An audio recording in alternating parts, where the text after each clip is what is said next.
Du du du du du du. Ku tak dapat jalan sendiri. Ku tak dapat jalan sendiri. Tuhan, tolonglah daku. Biarlah sinarmu menerangiku, sebab ku tak dapat jalan sendiri. Ku tak dapat jalan sendiri. Tuhan, tolonglah daku. Biarlah sinarmu menerangiku, sebab ku tak dapat jalan sendiri. Tiada orang yang menolong aku. Ku sangat lemah dan letih. Jalanlah Tuhan dekat padaku, sebab ku tak dapat jalan sendiri. Ku tak dapat jalan sendiri. Tuhan, tolonglah daku. Biarlah sinarmu menerangiku,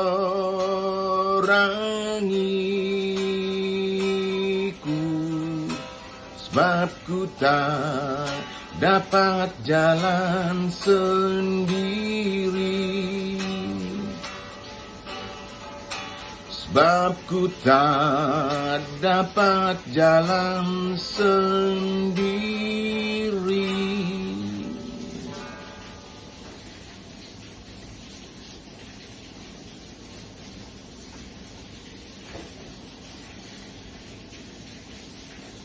Shalom, Bapak Ibu Saudara kekasih.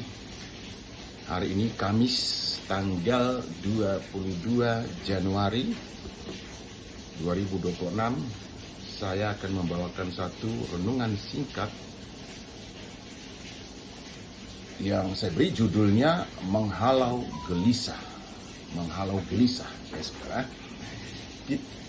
Teksnya saya ambil dari kitab Yohanes pasalnya yang ke-14 ayatnya yang pertama yang berbunyi seperti ini. Janganlah gelisah hatimu, percayalah kepada Elohim, percaya jugalah kepadaku. Saudara, kegelisahan bisa terjadi kepada siapa saja, tanpa kecuali tentunya. Tak ada orang yang tidak pernah mengalaminya. Itu tentu manusiawi ya, saudara ya. Gelisah itu misalnya bisa terjadi karena berbagai hal dalam hidup kita. Misalnya nih, sederhana sekali contohnya. Ketika kita berjanji dengan seseorang untuk bertemu pada jam sekian, hari dan jam sekian. Ditunggu-tunggu, ternyata saudara, orang itu tidak datang-datang, bahkan sampai melewati waktu yang dijanjikan. Kita menelpon dia, nggak diangkat juga. Kita WA dia, kita berusaha untuk chatting gitu, tapi juga nggak dibaca sama sekali. Apa yang terjadi? Ya, kita bisa marah, ya. Kok kenapa orang ini tuh mengingkari janji gitu? Juga bisa kita khawatir gitu, ya. Jangan-jangan orang ini mengalami apa, ya? Mungkin kecelakaan, ya. Tapi kecelakaan itu kan bukan harus sampai luka parah, ya, atau meninggal misalnya. Jadi kecelakaan itu ada hambatan di perjalanan ketika dia bertemu dengan kita. Kemudian ada juga kasihan, gitu ya. Timbul juga rasa kasihan. Nah, kita ini dalam gelisah ini ada tiga hal, ya. Kita bisa marah, bisa juga khawatir, kasihan juga, campur aduk gitu. Nah, itu salah satu contoh yang sederhana. Banyak contoh lain misalnya di kehidupan kita buatkan kita gelisah. Nah, bukan hanya karena seperti tadi berjanji lalu kemudian tidak bisa bertemu, tetapi juga misalnya ketika kita berada di suatu tempat yang di sana ancaman keamanan itu begitu tinggi, ya, ancaman keselamatan gitu maksudnya. Itu juga bisa gelisah, ya. Kita tahu ini bisa jadi terjadi apa kepada saya. Nah, Bapak Ibu Saudara kekasih, Tuhan Yesus sendiri gelisah di Taman Getsemani. Dikatakan apa? Keringatnya sampai sebesar jagung. Coba kita bayangkan sebesar jagung menetes gitu dari wajah. Nah, kemudian Tuhan mengatakan jangan gelisah, percayalah kepadaku, percayalah kepada Bapa dan percayalah kepadaku. Yesus mengatakan seperti itu karena kegelisahan itu sendiri bisa diatasi olehnya. Sehingga dia mampu kemudian menghadapi apapun yang terjadi ke depannya, termasuk ketika disesah dan kemudian disalibkan. Nah, bagaimana kita bisa tidak meneladani apa yang Tuhan Yesus firmankan? Percayalah kepada Bapa, percayalah juga percaya kepada Bapa. Kata Tuhan Yesus karena dia masih dalam posisi sebagai manusia. Ada satu posisi dan dua, sebagai manusia dan sebagai Tuhan. Nah, Yesus berfirman seperti itu, percaya kepada Bapakku dan percaya jugalah kepada saya. Kepadaku maksudnya kepada Yesus, ya. Nah, bagaimana kita bisa menilai itu?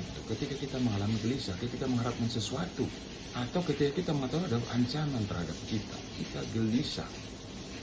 Yesus katakan percaya, kuncinya hanya percaya, tidak lebih dan tidak kurang. Manakala kita percaya, ketika kita tahu kita akan mengalami sesuatu, kita bisa mampu melewati, kita mampu menghadapinya, menghadapi apapun yang terjadi ke depan. Jangan pernah ragu ketika kita menghadapi suatu masalah. Ketika kita gelisah, kita berdoa, menyerahkan segalanya kepada Tuhan. Apapun masalahnya, jika ini terjadi, Tuhan izinkan gitu, kita tidak pernah bisa kecewa, tidak akan kecewa. Sekali lagi Tuhan katakan, ketika kita gelisah, janganlah gelisah hatimu, percayalah kepada Bapa dan kepadaku. Percaya adalah jawaban atas kegelisahan kita. Gelisahmu, gelisahku karena apa? Tapi Saudara kasih, mari kita tahu harap kita kepada Tuhan. Percaya itu kemudian memenangkan kita. akhirnya kita akan mengalami apa? Sukacita. Sebagaimana juga Tuhan disalibkan, dia menghadapi dengan tenang, menghadapi yang sudah diketahuinya dari jauh-jauh hari. Pagi ini saudaraku, kita taruh gelisah kita ke dalam tangan pengasihannya. Kita percaya kita pasti diberikan kembali rasa tenang, dan akhirnya kita dapat menjalani hidup ini, hidup yang tentunya diberkati oleh Tuhan. Saudara, demikian renungan singkat ini, semoga menjadi berkat buat kita sekalian. Shalom, selamat pagi, selamat menjalankan aktivitas Bapak Ibu Saudara kasih hari ini. Tuhan Yesus memberkati kita sekalian.